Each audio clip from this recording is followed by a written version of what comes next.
자, 여러분 안녕하십니까? 39금 구조기술사입니다. 이번에 2022년 4월 16일에 시행한 제127회 건축구조기술사 기출문제 총평에 대해서 영상 보여드리도록 하겠습니다. 기출 문제가 어느 파트에서 나왔고, 어느 정도 수준에서 어느 정도 난이도로 나왔는지 개략적으로 분석해보는 시간을 가져보도록 하겠습니다. 평상시에 제가 기출문제 총평 영상을 강의실에서 녹화를 했었는데요. 강의실에 이제 제가 칠판에 판서한 내용들이 좀 지저분하게 보인다, 이런 의견이 있어서, 이번에는 제 얼굴이 안 나오고, 이렇게 좀 깔끔하게 화면만 나오는 방식으로 한번 녹화를 진행해 보겠습니다. 이게 좀 반응이 좋으면 다음 기출문제 총평 영상부터는 이런 방식으로 한번 계속 진행해 보도록 하겠습니다. 자, 총평 시작하도록 하겠습니다. 자, 이번에, 전체 127회 기출문제, 전체 31문제 중에, 전체 이제 580점이죠. 배점으로는요. 이 중에 우리가 400점을 획득을 해야 되는 게 목표죠. 이제 그 중에 60점이니까 전체 580점 문제 중에서는 문제 전체 580에서는 240점을 획득하게 되면 합격을 하게 됩니다. 자, 문제 경향을 보시면은 일단 역학에서는 총 9문제가 나왔습니다. 28.4%고요. 철골에서는 4문제 17.2%. 이 배점은 2교시에서 4교시까지는 25점, 1교시는 10점 기준으로 배점을 작성했습니다. 자, 강구조에서는 12.9%, 내진에서는 13.8%, 규정 및 실무에서는 27.6% 이런 식으로 출제가 됐습니다. 전체 580점 문제 중에 우리는 400점을 골라서 풀어야 되기 때문에 580에 대한 400의 비율이 68점, 대략 68.9%, 대략 69%, 하나 더 반올림하면 70% 정도 됩니다. 70% 정도를 이 100% 내에서 풀 수 있다면은 저는 이제 분석하기를 좀 그 회차는 좀 풀만했다, 할만했다. 그래도 못 푸는 문제는 없지 않았다. 이렇게 분석을 할 수가 있는데요. 제가 이제 기출문제 풀이는 내진하고 규정 문제, 뭐 규정 실무, 요 내진과 규정 실무 쪽은 알면 쓸 수 있고 모르면 아예 못 쓰는 부분이기 때문에 난이도 분석에서는 제외를 했습니다. 그리고 제가 주로 강의하는 쪽은 지금 역학을 강의를 하고 있고, RC와 강구조는 간접적으로 이제 수강생들한테 도움을 드리고 있는데, 이 세 개 파트에서 대략 60% 이상 나와준다고 하면은 그 회차는 좀 해볼 만한 회차다, 이렇게 분석을 하고 있거든요. 지금 보시면은 이번에 대략 이 세 개 부분에서 60%가 좀 안 되게 나왔습니다. 그래서 이번에는 그래도 좀 해볼 만하지 않았나 하는 생각이 듭니다. 126회 영상 보시면은 역학과 철골과 강구조에서 보시면은 아주 많이 나왔죠. 저번 회차 때는 대략 한 80% 넘게 이렇게 여기서 기출이 됐는데요. 아쉽게도 저번에는 합격자가 9명밖에 안 됐었습니다. 126회 때는요. 이제 제 수강생 중에서도 한 분이 계셨었는데 어, 그분 이제 그분 말씀을 들어보니까 대부분 계산 문제 위주로 이제 작성을 하셨더라고요. 근데 이번에 같은 경우에는 저번보다는 비중이 좀 줄어가지고 있습니다. 약학, 과외시학, 한구조 부분에서는요. 이번엔 규정 실무 쪽에서 좀 많이 나왔죠. 그렇기 때문에 계산 문제를 다 풀었다 하더라도 이런 뭐 어떻게 뭐라고 해야 되나, 그 논술형 문제, 계산형 문제가 아닌 논술형 문제에서는 한두 문제 정도는 해줬어야 되지 않나. 그리고 내신에서 이번에 계산 문제가 하나가 있었죠. 내진의 4교시에 4번 문제, 4교시 4번 문제가 내진 계산 문제가 있었는데, 이 문제도 이제 많이 출제되는 유형의 문제이긴 했습니다.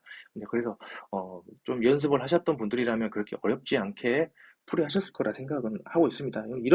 중간에 이런 제가 기출문제, 난이도 분석을 안 했다고 하더라도, 이렇게 계산 문제가 하나씩 들어있는 경우도 있습니다. 그렇다고 하면 이번에도 잘만 골라서 풀었다 한다고 하면은, 요 세 개에서 뭐 이 정도 플러스 추가돼서 어느 정도 다 건들 수 있지 않았나, 이런 생각이 드는 회차였습니다.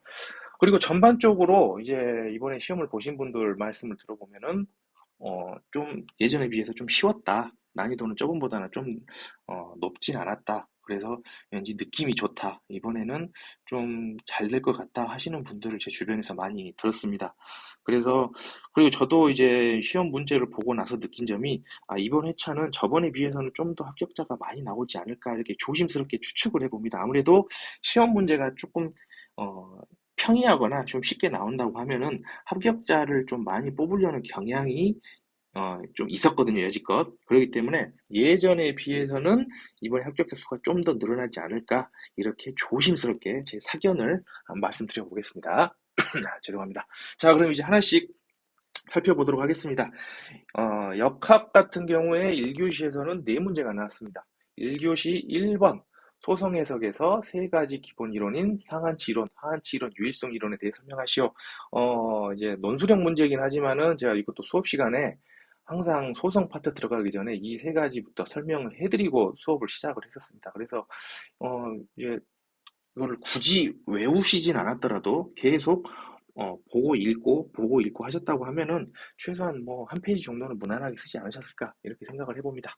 자, 3번 문제 보시면은 그림과 같은 단면을 보여 정 모멘트가 5도 경사 방향으로 작용하는 경우 수직으로 작용하는 경우보다 A점의 압축 능력이 몇 배 증가했는지 구하시오. 나와 있는 문제죠. 이 문제는 제가 기출문제 풀이 영상을 찍어서 올렸습니다. 거기서도 이제 말씀드렸을 건데 토목구조기술사에 거의 유사한 문제가 1교시에 한번 나왔었습니다. 100회쯤에 나왔었죠. 그래서 기출문제 제 수업 방식에 나왔던 대로 기출문제 열심히 푸셨다고 하는 분들이면은 뭐 무난하게 푸셨을 거라고 생각되는 문제입니다. 그렇게 뭐 어렵진 않아서 별 3개, 별 하나, 네, 별 하나 줬습니다. 자, 그리고 7번 문제. 그림과 같은 보에서 C점의 반력이 AB점 반력의 2배가 되는 스프링 계수 KS를 구하시오라고 나와 있는 문제입니다. 좀 특이한 게 A점과 B점에서 둘 다 롤러로 줬어요. 그래서 이거 불안정 구조물 아니냐, 이렇게 보실 수 있는데 불안정 구조물이 맞긴 합니다. 그런데 단서 조항에 구조물의 지점 AB는 수평 변이는 발생하지 않는 것으로 가정하기 때문에 불안정 구조물로 보지 않고 문제를 풀 수가 있는 거죠. 예전 110회 이전의 추세였다면은 이 문제는 아마 2, 3, 4교시 용으로 나왔을 겁니다. 근데 이제는 실력 있으신 분들이 워낙 많고, 또 이제 이런 에너지법으로 풀이할 수 있는 문제들은 다들 풀릴 수 있기 때문에 1교시로 이제 기출이 되는 것 같습니다. 자, 그래서 이제 7번 문제 같은 경우에는 쉬운 난이도 별 하나로 줬습니다. 자, 그 다음 문제 9번 문제 보겠습니다. 1교시 9번입니다. 그림과 같은 부재 단면 A의 X축에 대한 휘목력과 처짐량을 모두 만족시킬 수 있는 H를 구하시오. H1 대 H2는 1대 2이며 가장 중요한 단어죠.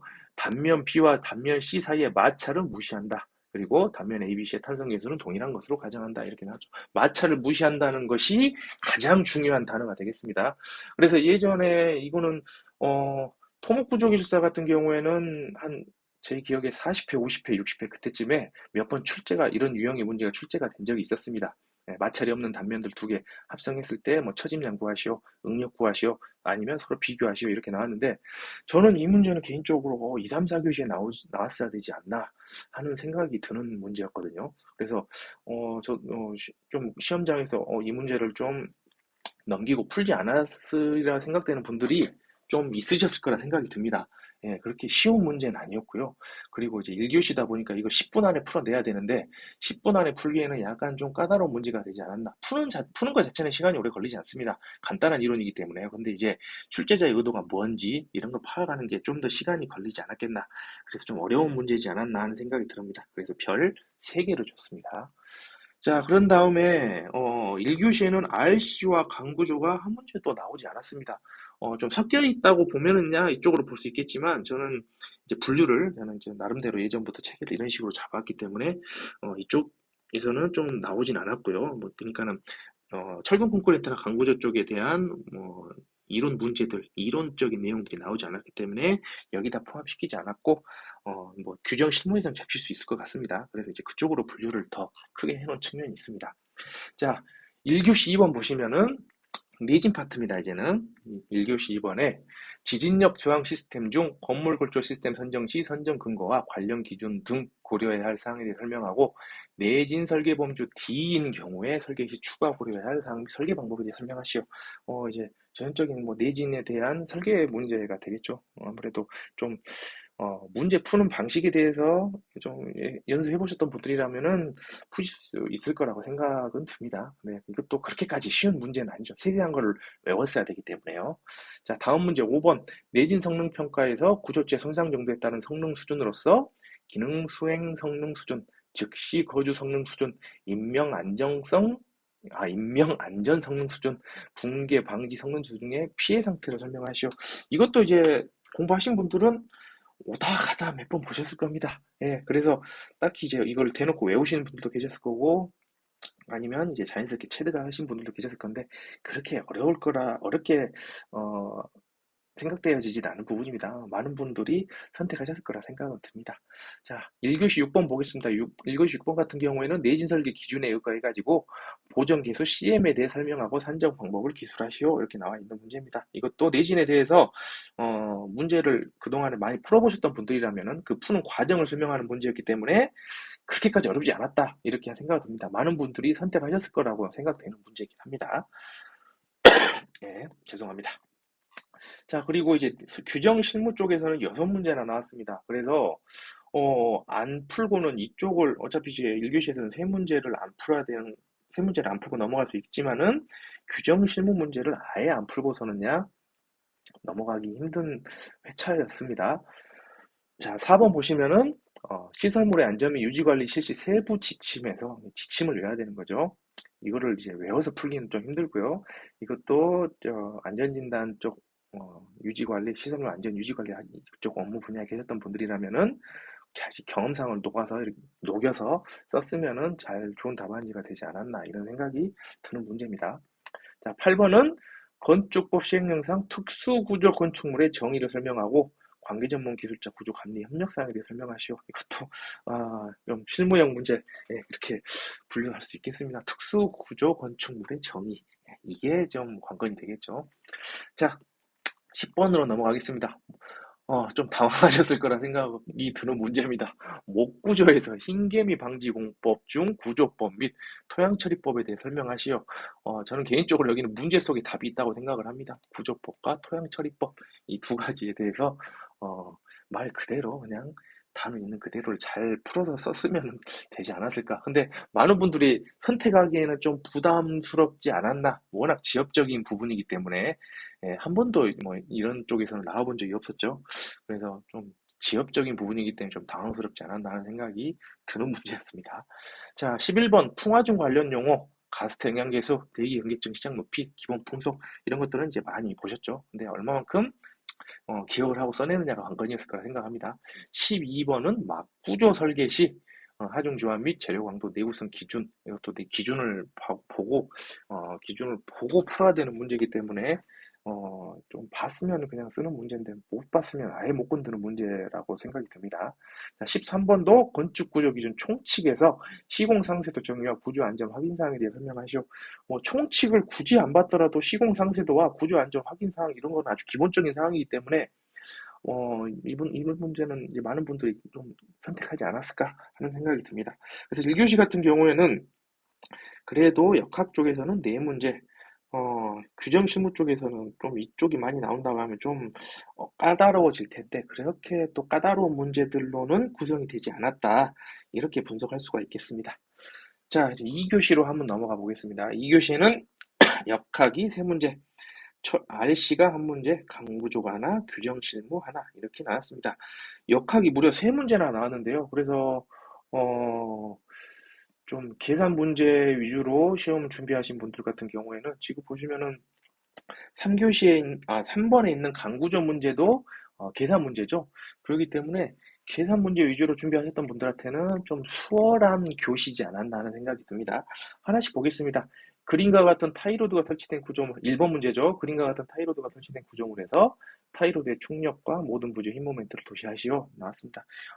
저는 이제 개인적으로 기술고시를 좀 오래 준비했었기 때문에 고시 문제들을 많이 기억을 하고 있는데요.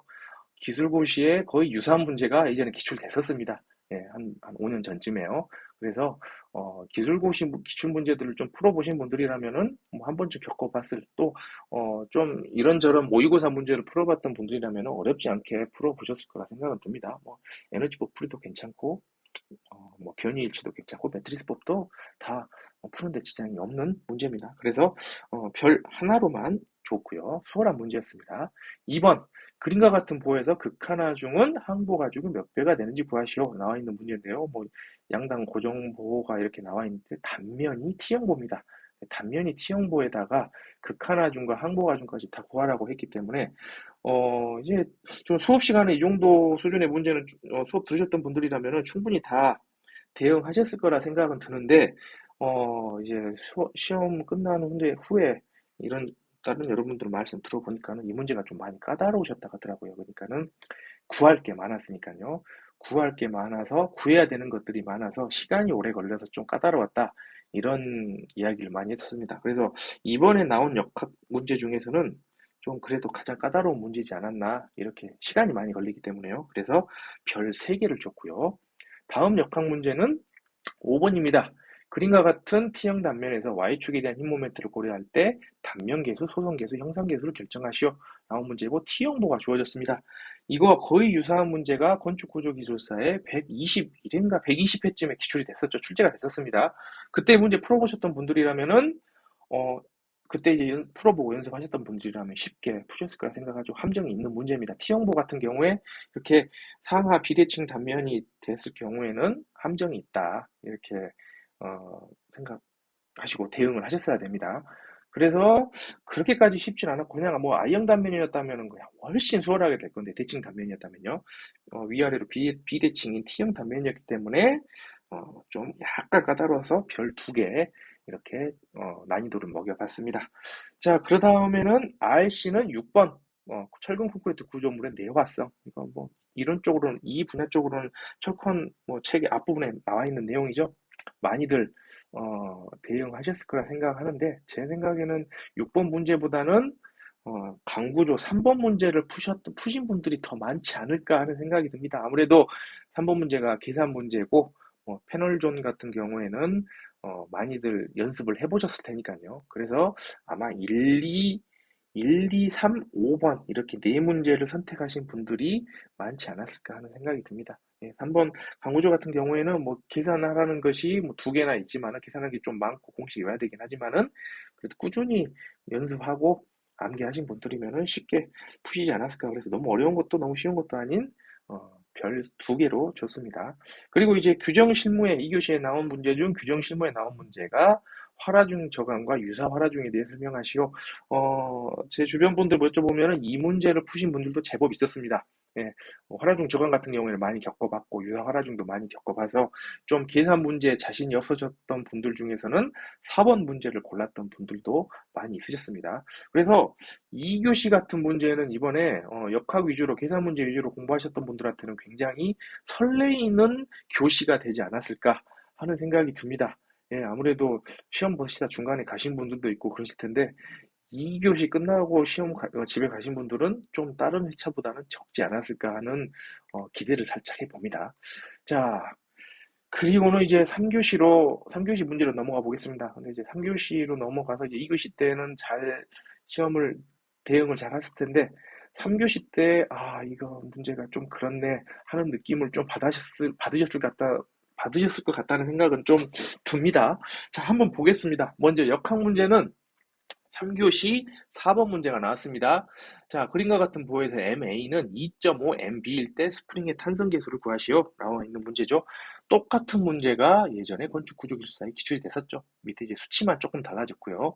그래서 저도 이거 수업 시간에 에너지로도 설명을 드리고 매트리스로도 설명을 드리고 변이일치법으로도 다 설명을 드렸었습니다. 그래서 어, 아마 대부분의 분들이 이 문제는 풀지 않으셨을까? 예, 한번 기출이 됐기 때문에 그리고 또 그렇게까지 또 어렵게 나온 문제도 아니고요. 또 거의 유사한 문제가 기술고시에서도 기출이 됐었습니다. 그래서 많은 분들이 대응해보고 이건 좀 이제 눈에 익숙한, 손에 익숙한, 머리에 익숙한 문제라고 생각되어서 별 하나만 먹였습니다. 자, 그리고 RC에서는 2번과 5번이 나왔습니다. 그림과 같은 대규모 무량판 슬래브에서 어, 이제 빨리 읽도록 하겠습니다. 내부 기둥 주변의 슬래브 전단, 일방향이 이방향에 대해 안정성 검토하시오. 이방향 안정성 검토까지 하면 조금 내용이 많아지죠. 그래서 저도 이거를 별을 2개를 할지, 3개를 할지, 예, 2.5가 있다면 2.5로 했을 것 같은데, 그렇게까지 또 어려운 것도 아니고, 그렇다고 너무 쉬운 것도 아니고, 그래서 일단 좀 애매하지만은 별 2개로 했지만, 별 3개 해도 좀 무방한 그런 문제라고 볼 수 있었습니다. 많은 분들이 좀 이 문제까지는 안 건들지 않았을까 생각이 드는 문제였습니다.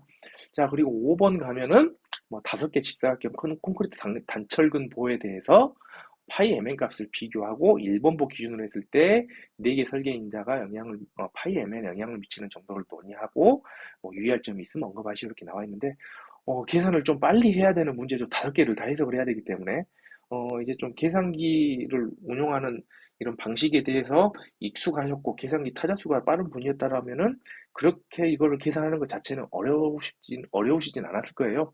어, 그런데 이제 유의할 점이 있으면 또 언급해야 되고, 뭐 설계 인자에 대해서 이 5개를 비교 설명해야 되기 때문에 시간이 좀 오래 걸리는 문제이긴 합니다. 예, 그리고 이제 5번은 문제를 풀어야 되기 때문에, 그래서 시간 문제이지 않았나. 문제 자체는 어렵지 않습니다. 뭐, 한 40분 준다고 하면은 그냥 천천히 다 쓰시면 되죠. 근데 우리는 30분 내에 풀어내야 되니까, 정확히 25분이죠. 25분 내에 풀어내야 되니까, 좀 이것도 그렇게 쉬운 것도 아니고 어려운 것도 아닌 별 2개로 한번 평가를 했습니다.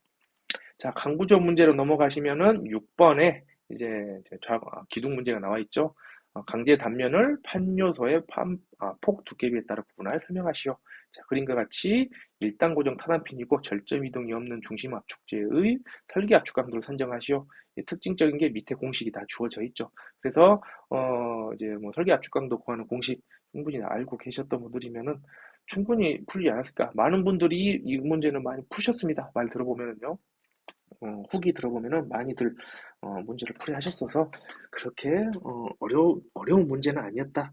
그런데 이제 좀 계산량이 있기 때문에 어려운 문제는 아니었다. 그래서 별 하나로 이렇게 측정을 해봤습니다. 그리고 내진 문제가 3교시 1번에 있습니다. 뭐 내진 성능 향상 방법, 강도 향상, 연성 능력 향상, 그 다음에 강도와 연성 능력 향상 이런 쪽으로 이제 설명을 해봐라 이런 문제가 있는데 좀 까다롭지 않았을까 하는 생각은 듭니다. 이거는 이제 계산 내용을 어, 논술형으로 써야 되는 문제이기 때문에 예, 그래서 뭐 제가 난이도 분석은 제외했지만 너무 까다로웠다 이렇게 볼 수 있고요.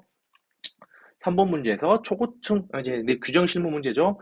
초고층 건축물의 구조 개시 시 고려해야 할 주요 사항에 대해 설명하시오. 이렇게 나와 있는 문제입니다. 이것도 정 풀 거 없으신 분들은 좀 푸셨을 것 같아요. 예, 좀 까다로운 문제, 예를 들어서 2번 문제죠. 3교시 2번 문제는 대부분 많은 분들이 안 푸셨을 것 같고, 그다음 1번, 2번 이렇게 많이들 안 푸신 걸로 지금 보입니다. 그래서 3번, 그래서 어쩔 수 없이 이제 3번을 푸셨던 것 같은데, 3번 풀기 싫은 분들은 이제 1번이나 2번 두 문제 중에 하나 건드리지 않았을까, 이런 생각을 해봅니다. 그래서 이번에는 4, 5, 6번은 반드시 대부분들이 푸신 것 같고, 1번, 2번, 3번 중에 한 문제를 골라서 풀이지 않으셨을까 이렇게 생각이 드는 교시였습니다. 2교시에 비해서는 좀 어려워졌죠. 예. 자, 4교시로 넘어가 보겠습니다. 4교시에는 역학 하나, RC 하나, 강구조 하나, 내진 하나, 규정 실무 두 문제가 나왔습니다. 골고루 나왔습니다. 문제들이요. 보면은 한 문제, 한 문제, 한 문제, 두 문제 이렇게 골고루 나왔습니다. 하나씩 보시면은요. 먼저 역학은 2번 전단 중심 문제가 나왔습니다. 근데 평이하게 디귿자 단면으로 나왔죠. 이 정도 수준이면은 이제 제 수업 시간에 이제 설명해드린 대로 문제 푸신 분들이면 5분 정도면 다 푸실 수 있는 문제죠. 그런데 이제 다른 분들과 변별력을 유지하기 위해서는 전단 중심에 대한 내용도 좀 쓰셔야 되고 전단 흐름을 도시하라고 했으니까 전단 흐름도 도시해야 되고 또 전단 흐름에 대한 내용도 좀 써줘야겠죠. 그래야 한 2페이지 정도 채울 수 있을 것 같습니다.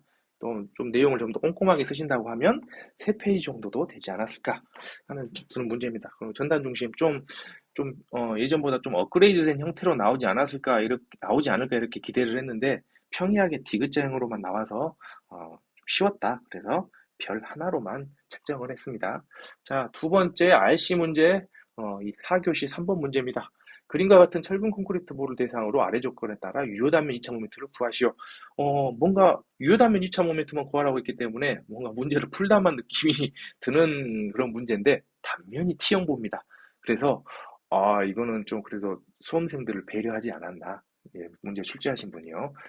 좀 어렵게 가려다가 여기까지만 스톱 해가지고 좀 평이하게 좀 가지 않았나. 그래도 좀 배려를 하지 않았나. 어렵게 충분히 갈 수도 있는 문제인데요. 그래서 좀 T형보라서 좀 난감했을 것 같아서 여기다가는 별 2개로 책정을 해봤습니다. 이 문제도 많이들 푸셨습니다. 예, 다음 강구조 문제. 광고주 문제 4교시 1번 문제입니다. 그림과 같은 매입형 합성 기둥을 대상으로 설계 조건에 따라 다음 항목을 구하시오. 구조적 안정성을 검토하고 하중 전체가 콘크리트에만 직접 가해질 경우에 충격 일부가 강제 기둥에 적절하게 전달되도록 스터디 앵커의 소요 개수와 간격을 구하시오. 이렇게 나와 있는 문제입니다. 어, 저, 좀 많은 분들이 안 건들지 않았을까 이렇게 예상을 했는데 생각외로 많은 분들이 푸셨더라고요. 그런 말인즉슨 4교시에서는 좀 이제 규정 실무가 이렇게 두 문제가 나와버리고 내진 쪽에서 한 문제가 내진 쪽 한 문제 나왔지만 이건 계산 문제고요. 규정 실무에서 두 문제가 이렇게 나와버렸기 때문에 논술 문제를 피하기 위해서 어쩔 수 없이 이 계산 문제를 푸신 분들이 좀 많지 않았나 이런 생각을 해봅니다. 그래서 어, 문제는 좀 쉽진 않았습니다. 써야 되는 내용이 많기 때문에요. 그리고 스터디가 들어가면은 아무래도 좀 저 개인적으로는 어려워진다는 느낌을 좀 받아서 여기도 별 3개 주기에는 좀 무리가 있을 것 같아서 별 2개로 책정을 했습니다. 예. 자, 그런 다음 이제 내진 쪽, 아까 말씀드렸던 내진 문제 4번, 등가 정적법에 의한 토합 산정, 또 기반한 깊이에 따른 등가 정적 해석법의 적용 여부 검토 묻는 문제인데, 이거는 뭐 예전에 비슷한 유형으로도 계속 문제가 나왔으니까요. 많은 분들이 푸셨을 거라고 생각이 듭니다. 네, 논술형 문제가 두 문제가 나왔죠. 5번, 포항 지진의 경우 필로티 건물의 기둥은 주철근이 이탈 좌우로 하여 파괴되는 현상이 발생했다. 이와 관련된 파괴를 방지하기 위한 기준에 따른 필로티 기둥에 대한 고려사항에 대해 설명하시오. 이렇게 논술 문제가 있는 경우에는 평상시에 좀 이렇게 논술에 대해 자신감이 있으신 분들만 건드셨을 거라 생각이 듭니다. 6번도 마찬가지고요. 뭐 시설물의 안전 및 유지 관리 실시 세부 집신상, 건축물 안전진단 시 책임 기술자의 역할과 시설물 유관조사 요령 및 균열조사 요령을 설명하시오. 이거는 이제 이쪽 실무에 계신 분들이라면 쉽게 적을 수 있었지만 그렇지 않다고 하면은 부담스러운 문제죠. 그래서 보통 1, 2, 3, 4번 이렇게 네 문제를 선택해서 문제를 푸신 분들이 많은 회차였다고 생각이 듭니다. 그리고 보통 통상적으로 제가 느끼기에 건축구조기술사 같은 경우에는 꼭 4교시에 역학 쪽에서 어려운 문제를 하나씩 냈었거든요. 마지막에 수험생들 좀 기운 빠지게 하는 매우 어려운 문제가 나왔었는데 이번에는 오히려 매우 쉬운 문제가 나왔습니다. 그래서 왠지 좀 시험 보고 나오신 분들 중에서 좀 기분 좋게 웃으시면서 나오신 분들이 많았을 거라 생각이 드는 회차입니다. 왜냐하면 이렇게 역학 쪽에서, 계산 문제 쪽에서 좀 나왔고요. 내진 쪽에서도 계산 문제가 이렇게 하나가 나왔고, 규정 실무 문제에서도 내가 정 풀 거 없으면 이거라도 써야 되는데, 그래도 좀 쓸만하다 하는 문제들이 좀 나와서 예전에 비해서는 좀 많이 수월하지 않았나 하는 생각이 들어봅니다. 예, 이번에 좀 좋은 결과 있으신 분들이 많이 나왔으면 좋겠습니다. 개인적으로요. 자, 126회랑 다시 한번 비교해 보면은요, 126회에 비해서는 워낙 126회는 이제 역학과 아시아 광고중 문제가 많이 나왔는데, 이때에 비해서는, 이제 역학 아시 광고주 비중이 줄어들긴 했지만, 내진에서도 건들 수 있는 문제들이 제법 있었고, 규정 실무에서도 풀 수 있는 문제들이 제법 있어서 좀 쉽지 않았나, 저번 회차보다는 쉽지 않았나, 다른 회차에 비해서는 좀 더 수월하지 않았나, 그래서 좀 많은 분들이 합격을 기대해 볼 수 있는 회차가 되지 않았나 하는 생각이 들어봅니다. 자, 이번에 좀 많은 분들이 합격의 영광을 좀 누리셨으면 좋겠습니다. 자, 그러면은 여기까지 건축구조기술사 기출문제 총평 마치고요. 저는 또 다음에 시험 끝나고 128회 시험 끝나고 또 총평 영상으로 인사드리도록 하겠습니다. 자, 그리고 또 역학 문제 같은 경우에는 유튜브에 어, 대략적인 풀이 방식 올려놨으니까요. 그것도 많은 시청 바라겠습니다. 자, 감사합니다.